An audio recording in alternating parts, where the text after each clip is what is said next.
I will never forget the moment my girlfriend said, "Stop pretending you don't miss me," after spending the night at her ex's house. I am 28, male, software engineer, and what started as a simple boundary conversation has turned into the most manipulative nightmare I have ever experienced. My now ex-girlfriend Sloan, social media manager, just said the words that changed everything. "You are really going to abandon me when I am pregnant and vulnerable." Little did I know when we started dating 5 months ago that I was stepping into a psychological minefield. Sloan has this ex-boyfriend Declan, who she dated on and off for 3 years. When we first got together, she was completely transparent about maintaining a friendship with him, which I actually respected. Honesty matters to me more than anything, probably because my job requires precise logic and clear communication. But Declan wasn't just a friend. The guy would text her at weird hours, show up at her workplace with coffee, and constantly suggest one-on-one hangouts. During our second month together, I noticed the pattern and had to address it. "I am not comfortable with you spending alone time with him," I told her during a quiet dinner at her apartment. "Group settings are fine, but the one-on-one stuff crosses a line for me." She immediately agreed. "You are absolutely right," Sloan said, reaching across to squeeze my hand. "I should have realized how that looked. Group settings only from now on." What I didn't realize was that I had just handed her a roadmap for deception. Fast forward to last Friday, we had reservations at Meridian, this upscale place she had been mentioning for weeks, followed by tickets to the new Marvel movie. I would specifically requested time off work because she had said how much these date nights meant to her. The red flags started at lunch when my call went straight to voicemail. Sloan lives on her phone for work, managing social media accounts for 3 different companies. Her phone never dies, and she never misses calls during business hours. By 3 of the clock, I was genuinely worried. By 5 of the clock, I was wondering if I should call hospitals. At 8 of the clock, with our dinner reservation long past and the movie starting without us, I finally checked Instagram to see if she had posted anything indicating she was safe. That is when I saw it. A perfectly curated photo of some elaborate chocolate dessert with the caption, "Perfect end to movie night." But it was the background that made my stomach drop. Male forearms in a white button-down shirt, the edge of a watch I recognized, and most damning of all, the distinctive marble countertop from Declan's kitchen. I knew that counter because Sloan had dragged me to his housewarming party 3 months ago, and he had spent 20 minutes bragging about how much the custom marble had cost him. Our mutual friend Casey had commented within minutes, "Wait, I thought you had plans with Bryce tonight?" Followed by 3 question mark emojis. At 11:30 p.m., my phone finally buzzed with a text from Sloan. "OMG, so sorry, babe. Totally forgot about tonight." My phone died around noon, and I fell asleep watching Netflix. "Can we reschedule?" Every word was a lie, and we both knew it. The next morning, I drove to her apartment complex and waited in the parking lot until she came down to meet me. What followed was an hour-long masterclass in watching someone's story crumble under basic logic. "Were you with Declan last night?" I asked directly. "No, I was home alone watching movies," she replied without hesitation, then explained the Instagram post with his kitchen counter in the background. "That is not his counter. It is my friend Jessica's place. Jessica has laminate counters and a galley kitchen. I helped you move her couch last month, remember?" "Okay, fine, Declan was there, but it was a group thing with like 6 people, name them." She couldn't because there were no other people. 20 minutes later. "Okay, it was just me and Declan, but we were just talking about closure." 30 minutes later, "Fine, we cuddled during the movie, but nothing happened." 45 minutes later, we kissed, but it didn't mean anything. Finally, the truth. We were intimate, but I was confused about my feelings and it was a mistake. It didn't mean anything. She kept repeating, as if those 4 words could somehow undo the calculated deception of the previous 12 hours. I stood up, pulled out my keys, and said, "We are done." "Bryce, wait," she called as I walked toward my car. "You cannot just end things over one mistake." "This wasn't one mistake," I replied. "This was lying about your phone, lying about your plans, lying about who you were with, lying about what you did, and violating the one boundary we specifically agreed on." I blocked her number, blocked her on all social media, and called my roommate Ember to help me collect my belongings from Sloan's place while she was at work. Here is what really messed with my head. Within 6 hours of our breakup, Sloan's Instagram story showed her back at Declan's apartment. My friend sent it to me to see they were officially back together before my toothbrush was even out of her bathroom. I wasn't her boyfriend. I was her placeholder while she figured out whether she wanted to try again with her ex. My older sister Kinley, whose wedding is coming up next month, thinks I am being too harsh. People make mistakes when they are confused about their feelings, she told me over the phone. But this wasn't confusion. This was a series of deliberate choices, choosing to go to his place, choosing to lie to me about it, choosing to be intimate with him, and choosing to maintain the lie until she was caught with undeniable evidence. The worst part is wondering how many other times she lied and I just never found out. 3 weeks passed in blissful silence. I threw myself into work, spent more time with friends, and slowly started feeling like myself again. I should have known the peace wouldn't last. Update 1. The moment I saw my ex-girlfriend working the room at my sister's wedding, I knew this nightmare was just beginning. 3 weeks of blessed silence. And then there she was. Sloan, at my sister Kinley's wedding reception, wearing a navy blue cocktail dress and charming my relatives like she belonged there. My cousin Sarah 32F, Kinley's maid of honor, spotted her first. "Isn't that your ex talking to Grandma Eleanor?" she whispered during the cocktail hour. I turned and watched in disbelief as Sloan laughed at something my 78-year-old grandmother was saying, playing the part of the perfect family friend. She was working systematically through my extended relatives, the ones who don't follow social media drama, and had no idea we had broken up. "How did she even get in here?" asked Nash, my fellow groomsman and college roommate. Nash is the type of guy who notices everything and remembers everyone, which is probably why he is so successful in sales. "I have no idea," I replied, but I was already figuring it out. Before I had blocked her, I had posted about being excited to be a groomsman at the Hilton downtown. The reception was in their main ballroom. She would simply shown up in formal attire and walked in like she belonged. For 20 minutes, I watched her perform, complimenting my aunt's dress, asking about my cousin's new baby, discussing travel plans with my uncle. She was building an audience, creating witnesses who would remember her as delightful and charming. What she didn't realize was that several wedding guests knew exactly why we had broken up. Sarah had been my confidante throughout the whole mess, and my younger brother Marcus, 26M law student, had heard the entire story during a long phone call the week after. "She is positioning herself," Marcus observed with the tactical awareness of someone who studies human behavior professionally. "Look where she is standing." He was right. Sloan had placed herself near the bar, close to my grandparents and my father's business partner, surrounded by people who would instinctively rally to her defense if I appeared to be treating her poorly. Then she made her move. "Bryce," she called out, loud enough for half the reception to hear. "I was hoping I would see you here." Every conversation in a 15-foot radius stopped. My grandmother turned with interest. My uncle paused mid-drink. And suddenly, I had an audience I never wanted, Sloan. I replied carefully. "This is a private family event." "I know. And I am so sorry to intrude," she said, her voice carrying just the right note of uncertainty. "I just really needed to talk to you." My grandmother immediately stepped closer. "Sloan, dear, how lovely that you could make it. Doesn't she look beautiful tonight, Bryce?" I was trapped. If I was cold to her in front of my grandmother, I would look like a heartless grandson. If I engaged warmly, she would interpret it as encouragement. "We should talk privately," I said. "Of course," Sloan agreed, but made no move toward privacy. Instead, she let her eyes fill with tears. "I just want to understand what I did to lose you." The emotional manipulation was surgical in its precision.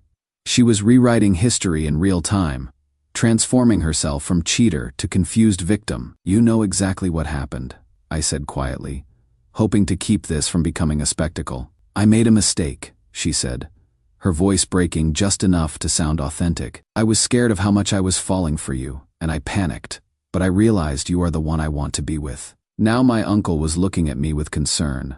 My grandmother had that sympathetic expression she gets when she thinks someone is being treated unfairly, and I could feel the entire dynamic shifting in Sloane's favor. I wanted to say she cheated on me with her ex, but you don't drop that kind of bomb at your sister's wedding reception. The last thing Kinley needed was her perfect day overshadowed by family drama and uncomfortable explanations.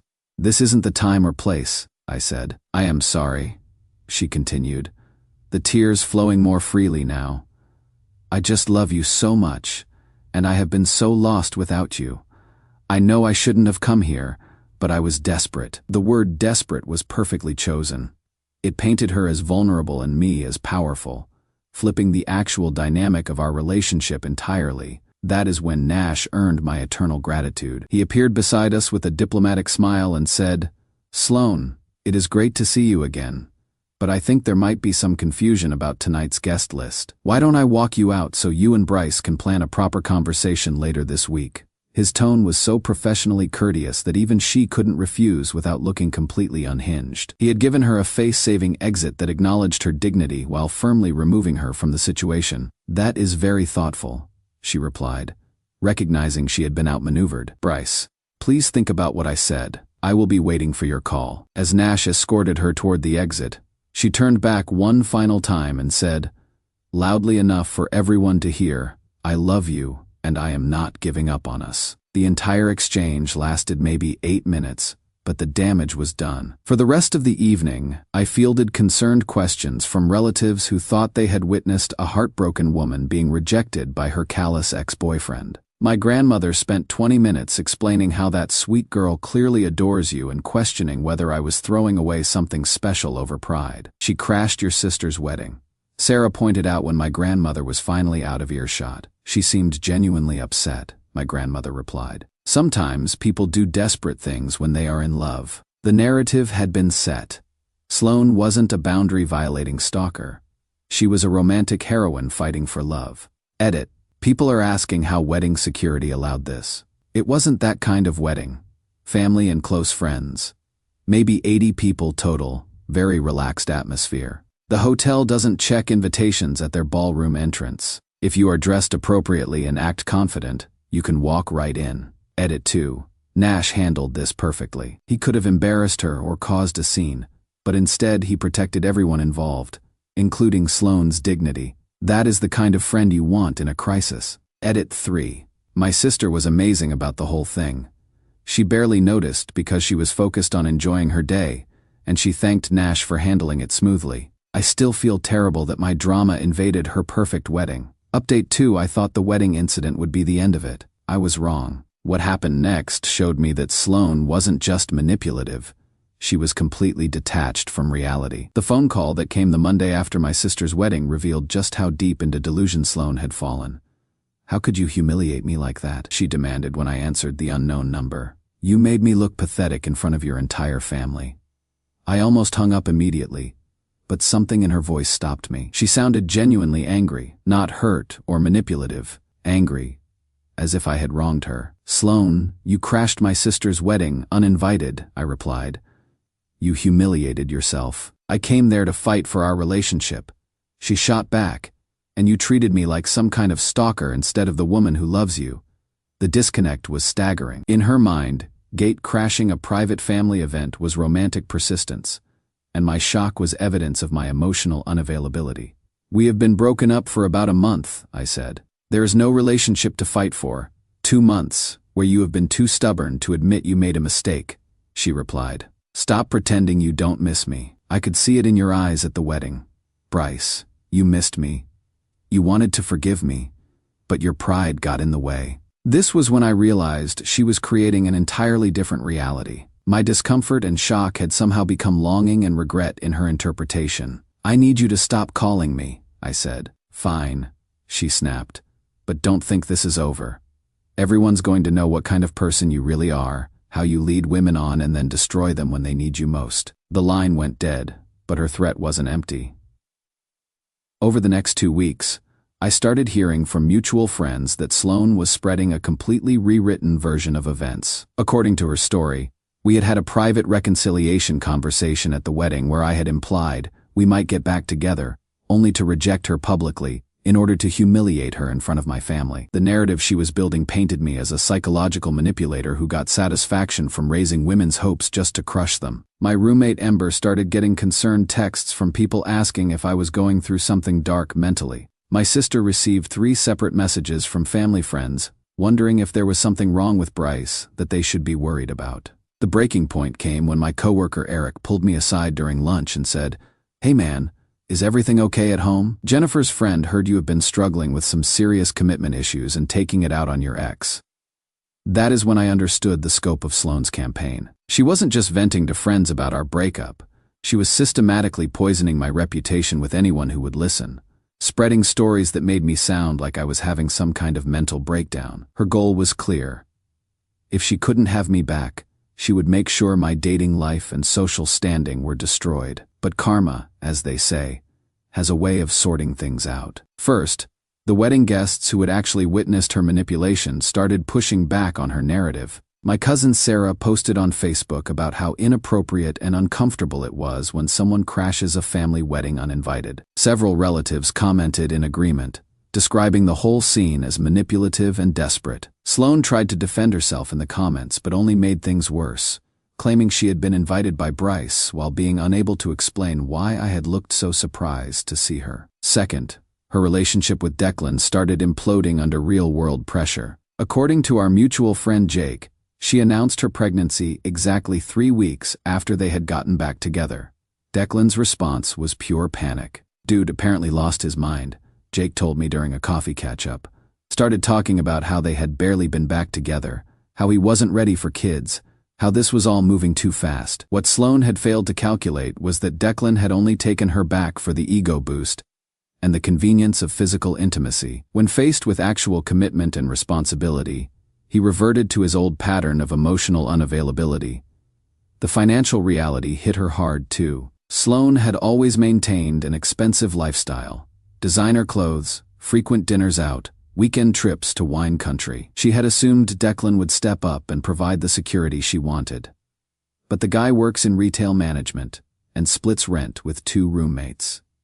Third, her professional life began unraveling. Her erratic behavior and personal drama was affecting her work performance. She missed client meetings, posted emotional content on her personal social media that reflected poorly on her agency, and became increasingly unreliable. When her boss called her in for a performance review, she had a complete breakdown in the conference room, crying about how her personal life was falling apart and everyone was conspiring against her. They put her on a performance improvement plan, but she was so defensive and paranoid that she convinced herself they were trying to force her out. She quit without notice while still on the improvement plan, effectively destroying any chance of getting a positive reference. Meanwhile, my life was actually improving. I had gotten tested for everything after our breakup results came back clean. Thankfully, started seeing a therapist to work through the manipulation and trust issues, and was feeling more confident and clear-headed than I had in months. Nash and I had become much closer friends through this whole ordeal. Having someone witness her manipulation tactics firsthand and validate that yes, it really was as crazy as it seemed, had been incredibly healing for my mental health. She is textbook. My therapist had explained during one of our sessions. Classic manipulative pattern: create chaos, then position yourself as both the victim and the solution. Edit. For anyone wondering about the pregnancy timeline, we broke up 5 months ago. She announced 3 weeks after getting back with Declan. The math doesn't work for it to be mine. And besides, she literally went back to him the same day I dumped her. Edit 2. Some people are asking if I feel guilty about her situation. Honestly, no. I feel sorry for the kid who is going to grow up with her as a mother, but she made every single one of these choices herself. Actions have consequences. Final update. I thought Sloan's campaign to destroy my reputation would be her final move. I was wrong again. 6 months after our breakup, she made one last desperate attempt that revealed just how far she had fallen. The last time I will ever have to write about Sloan, and it perfectly encapsulates everything I learned about manipulation and consequences. 2 months ago, she made one final attempt to insert herself back into my life. Our mutual friend Jake called and said Sloan wanted to meet with me to make amends and take responsibility for her mistakes. She seems different, Jake insisted, like she has actually done some self-reflection and wants to apologize properly. Against every instinct I had, I agreed to meet her at a coffee shop downtown. Public place, limited time, clear boundaries. She showed up 20 minutes late, visibly pregnant and looking exhausted. The designer clothes had been replaced with discount store maternity wear, and her usually perfect hair was pulled back in a messy ponytail. "Thank you for agreeing to see me," she began, her voice softer than I had ever heard it. "I know I don't deserve your time after everything I put you through." For the first 10 minutes, I actually thought she might have changed. She talked about recognizing her manipulative patterns, understanding how she had violated my trust, and accepting responsibility for the choices that led to our breakup. I was toxic, she admitted, staring at her untouched latte. I used people as backup plans and lied when it was convenient. You deserve so much better than that. I was beginning to think maybe she would actually done some genuine self-reflection when she revealed the real purpose of our meeting. I know I have no right to ask this, she continued, but I am really struggling right now. Financially and emotionally, I was hoping we could maybe be friends again. I miss having you in my life, and I think you were really good for me. There it was. Even her apology was a manipulation tactic designed to soften me up for the real request. I cannot do that, Sloan, I replied. Too much has happened. Her expression shifted immediately, the remorseful mask slipping away. You are really going to abandon me when I am pregnant and vulnerable, she demanded. After everything we meant to each other, we dated for 5 months. I said calmly. You cheated and lied repeatedly. We don't mean anything to each other. 5 months was enough for me to fall in love with you. If you loved me, you wouldn't have spent the night at your ex's house. That is when the real Sloan emerged. The one I had been seeing glimpses of for months. You men are all the same, she snarled, her voice rising enough to attract attention from other customers. You want all the benefits of a relationship, but the second things get complicated, you run away. I made one mistake, and you threw away everything we built together. You made about 50 mistakes, I replied. The cheating was just the most obvious one. She stood up abruptly, knocking over her chair in the process. You are dead inside, she announced loudly enough for the entire coffee shop to hear. You are going to end up alone because you are incapable of forgiveness. She stormed out, leaving me sitting alone while other customers stared. I felt embarrassed for the scene she had created, but mostly, I felt relieved. Any lingering doubt about whether I had made the right choice was now completely gone. That was the last direct contact we have had, and I am keeping it that way. Jake updated me recently on how things turned out for her. She had the baby last month, a daughter. She is living with her parents, who are charging her rent and refusing to provide free childcare so she can rebuild her social life. Declan, predictably, stepped up to exactly the level of responsibility I expected. None. He is not on the birth certificate and has made it clear he considers the pregnancy her problem to figure out. Her social media presence has transformed into a constant stream of wine mom memes and posts about how some people will never understand what real love looks like. According to Jake, most of her old friend group has distanced themselves from the constant drama. Meanwhile, I have been in a relationship with someone new for the past 3 months. Amy is an elementary school teacher, emotionally stable, and refreshingly direct in her communication. She has never spent the night at an ex's house because she is not in contact with any of her exes, because she is a normal, well-adjusted adult who understands boundaries. The whole experience taught me invaluable lessons about recognizing manipulation tactics and trusting my instincts. Looking back, there were red flags from early in our relationship that I had ignored, because I wanted to believe she was who she pretended to be. My therapist helped me understand that manipulative people often target individuals who are naturally trusting and willing to give others the benefit of the doubt. Your kindness isn't a weakness, she explained, but it does mean you need to be more vigilant about protecting yourself. Nash was right when he said that some people will show you exactly who they are if you pay attention. Sloan showed me she was someone who lies when convenient, manipulates when desperate, and refuses to take genuine responsibility for her actions. I dodged a massive bullet, and I am grateful every day that I was strong enough to walk away when I did. Edit. Thanks to everyone who followed this situation and offered support. This community helped me see clearly when I was doubting myself. To anyone dealing with similar manipulation, trust your instincts, document everything, and don't let guilt override your boundaries. Edit 2. Amy knows the full story and thinks Sloan sounds exhausting. We have had extensive conversations about boundaries and expectations, and everything feels healthy and straightforward. It is incredible how peaceful a relationship can be when both people are honest and mature. Edit 3. For anyone wondering if people like this ever change, my therapist says it is possible, but requires genuine self-awareness and usually professional help. From what I observed, Sloan never got past the stage of blaming others for her problems.